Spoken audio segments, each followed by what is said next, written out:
A bit curious, so I want you to sit, relax and follow. This is the men's edition, and we just want to talk to the men from a lady's point of view.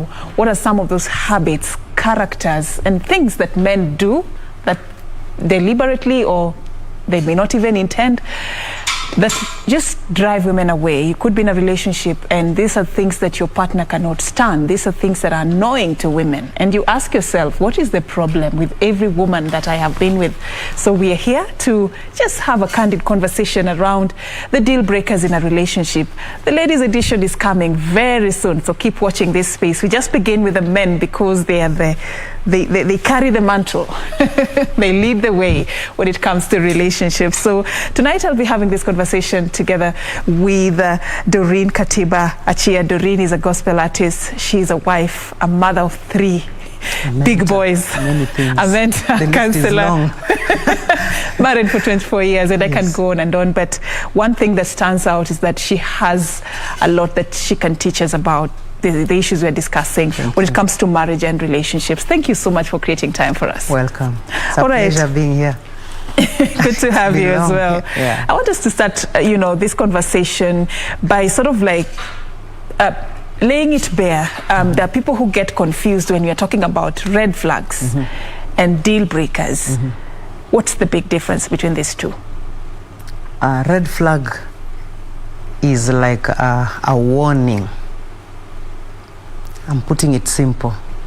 And a deal breaker, as I was doing my research, a deal breaker is when you're having an agreement over an issue. It's an issue or a factor. And when you are discussing, maybe we want to sign a contract, and there's something that you say or want to put down that puts me off, it sort of changes the whole perspective of what we want to lay down. So it is not so much as in a warning, but it's a sign that things are not going to be very well.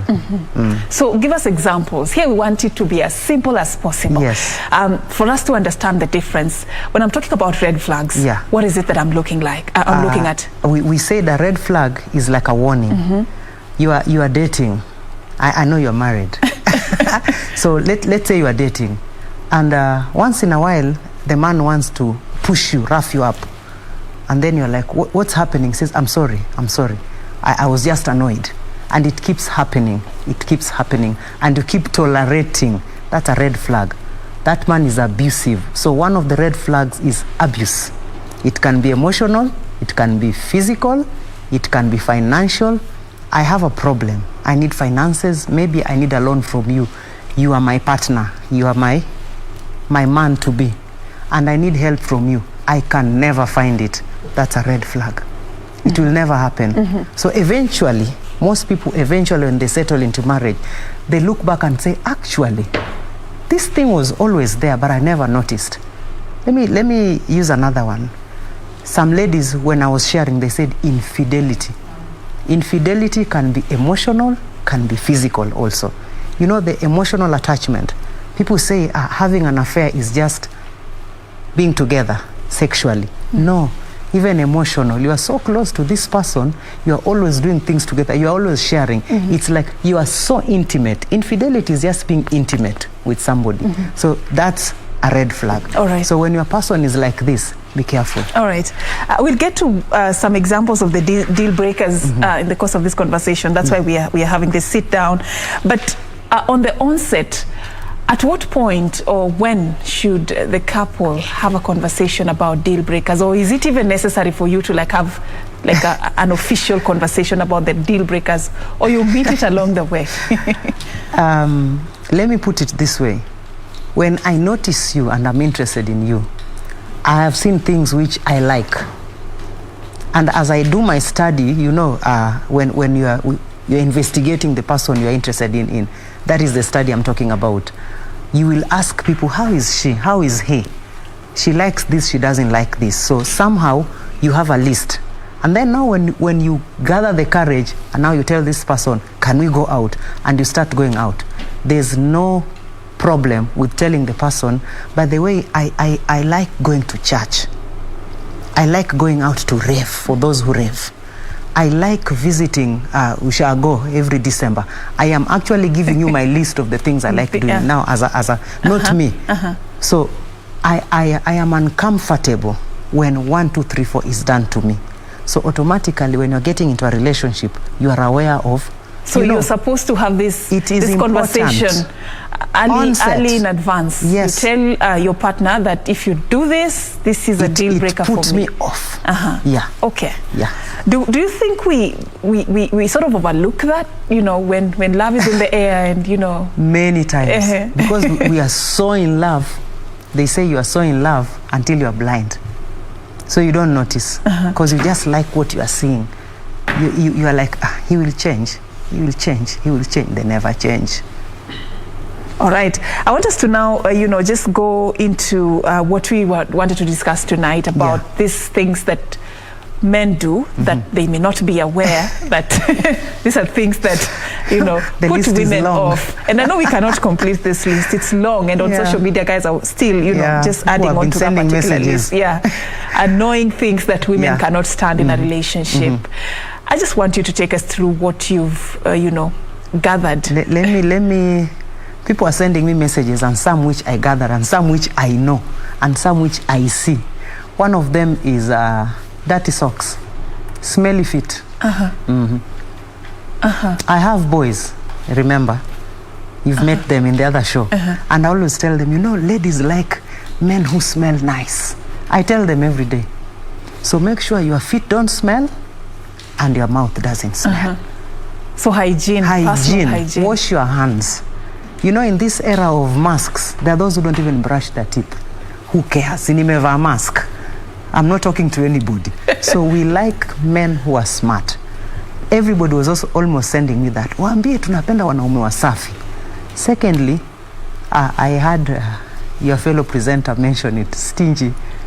Yeah, that was a comment from one of our viewers. Actually, in her words, mkonogam. You know, like mkonogamu here does not mean I want your money. No, I just want to notice that once in a while unaweza toboka. You know, you are easy to deal with when it comes to the wallet. But you know, the moment you sit down with a guy and you've just started dating, and then you put that as a deal breaker, that the moment I'm not receiving any financial appreciation or support from you, that's a deal breaker. Won't you come out as a materialistic? No. You don't mention that. There are things to mention and things which you get into and notice.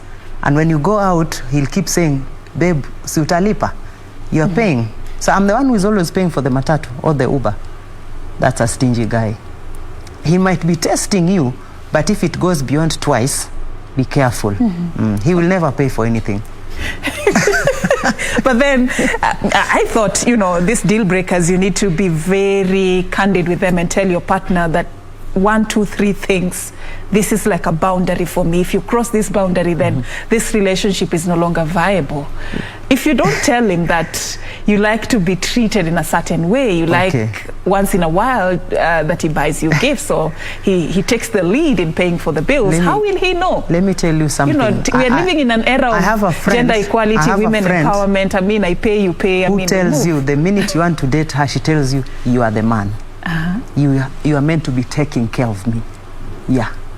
So if you are not able to do that, then I don't think we have something going. So any man who wants to date her, she tells him, you are the man. Are you able to be in charge? And he says, yes. So when you go out, you pay. She doesn't pay. But women have been asking for empowerment. That's the thing. And now it's but here. This one says she feels like when you are paying, you are showing her that you are concerned. Yeah, you are thinking of her. But when she keeps paying as much as we want to be, you know, equality, it reaches a point where I will be paying. Okay, let me digress. There are those who say they started paying until now. The man is just waiting for her to pay the kids' school fees, the house rent. He's also working and earning, but they don't know where his money goes. And he does not have a mpango kando. So what should guide a couple when it comes to the financial management? How far does the woman go, and how far does the man go? Because before marriage and even after marriage, just if you can summarize that for us, because that financial issue is also another aspect, you know. Yeah, it's a problem. If we are not aware of our roles financially in this relationship, then how do we move? What should be done? It's good to have an agreement. We are not married. We are not even staying together. We are just going out. We are, you know, you go out first and then you start courting. Courting does not start when you agree that I'm in love with you. Can we get married? No. We are checking each other. In that process, you need to sit down and agree. When we go out, once in a while, now my friend is watching, the one who says you take care of me, because she says she's old-fashioned. But those who say they're not old-fashioned, when you're in a relationship, you need to sit down and agree. Once in a while when we go out, who will be paying? Will we be paying 50-50 or I will be paying every day? So you can say sometimes I want to go out, but I'm not able. Babe, si leo unaweza lipa. Agree. But since you don't have any investment together so far, why should we agree on that I'll be paying house rent? You can buy for me a gift. I can buy for you a gift. I can surprise you. It's okay. So after marriage, it changes? Not after marriage. When now you accept that we want to get married, then now you sit down. That is now where the counseling comes in. I've just watched the show where the married couple, 78 and 75. The story. And the mzee was saying, the person who was talking about counseling, you know. See a counselor. When you go for marriage counseling, they will tell me about how you're going to handle your finances. All right. There's one thing that also I want you to talk about as a counselor. Ladies are concerned about lack of vision. I'm sorry, I'm laughing. Yeah, I mean, how crucial is it for a man to have vision, to have direction? Someone sent a message that says, Sema, they are spineless. Wow. Okay. Okay, spineless is a bit different. They're running together, sort of. Let me say spineless first. There's a problem. The man is just there. The lady wants not muscles, but somebody who is in charge. If your friends want to rough him up, she wants to see him say something like, excuse me, be careful, this is my woman. But there are those who are just, Sasa, what will we do about it? Yeah. They can't step in and protect you. The lack of vision. Yeah. I have a very good example, I'll not mention here. They finish high school together, they go to college, the man gets a job, first degree, he is satisfied. The lady wants to continue growing. She asks, babe, don't you think you can enroll for that master's course? I'm okay, there's no problem. She says he has no vision because as she climbs the ladder, he's on the same space. You keep telling him, I saw land in Syokimau, can we buy it?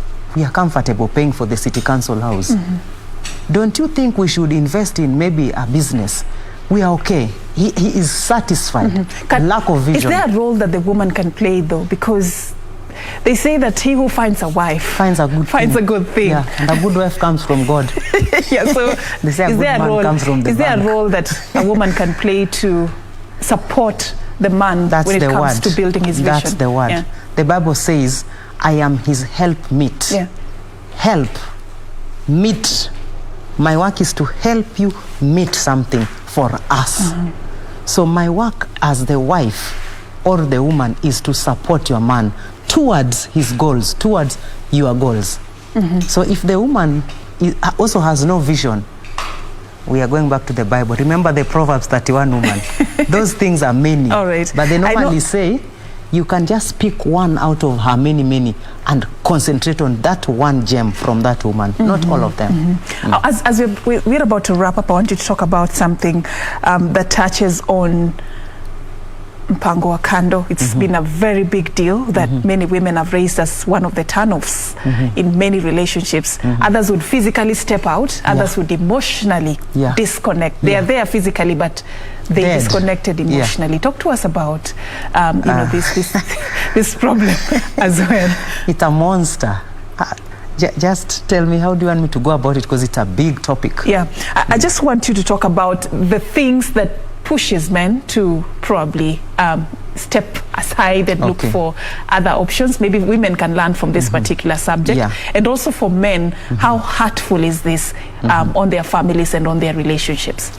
I think the main problem here is lack of communication. When there's a communication breakdown, anything can crop into your marriage. And another thing, not spending time together with your partner. or with your family. Because you know, when I don't spend time with you, we cannot be friends. Even if we were, we lose that touch. And so when you spend time with somebody more than the person, your partner, you can easily, they say infidelity is not a mistake, it's a choice. Yeah. It does not just happen that I'm sorry I met her and it happened. No, it's a choice that you say I'm going to do this, and it is a pattern. So if you look at the pattern, not spending time, not there for your family, busy with other people, eventually you start, even if something was ugly, but you see it so many times, it starts looking nice. So that is where mpango wa kando comes in. Another thing we just mentioned about the people who say a lack of vision. I'm now talking about the woman. The man is not planning to grow. So the woman will find a man here who is so ambitious, and she's, you know, the way women are attracted to power. He might be powerful financially or just strength and all the way his character. So she will keep looking at this person saying, I wish mine was like that. And slowly you start admiring this person. So that is where the choice comes in. You decide. Okay. The list is endless. It's long, of course, always. Long. We need the whole day. We need the whole day to discuss this. But anyway, on Sunday Express, we just put a comma, and we may be picking this up in the near future. Thank you. I know so far you've gathered 1 or 2, 3 things that can help you as a man know how to treat your woman better next time. My name is Serfine Achien. Of course, the bulletin still continues. John Jacob Curia is coming up on the other side with the latest from the world of sports. Thank you.